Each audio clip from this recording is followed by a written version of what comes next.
How to make and sell merch on TikTok.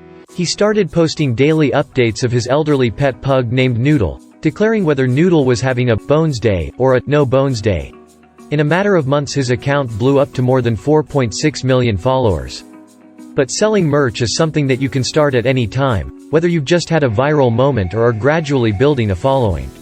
Why you should make merch for TikTok. Instead, TikTok has the Creator Fund, a program that pays creators but is much less transparent than what can be found on other platforms. Creators with access to the fund are paid a fluctuating amount calculated by TikTok and based on view counts, view, authenticity, and engagement. Becoming eligible for the fund also has particular requirements. You must be at least 18 years of age. That's the case for Julia Roblin, an artist from Winnipeg whose TikTok success prompted her to open her own online store. Julia is known for her tiny, adorable illustrations and tattoo ideas. Share this video.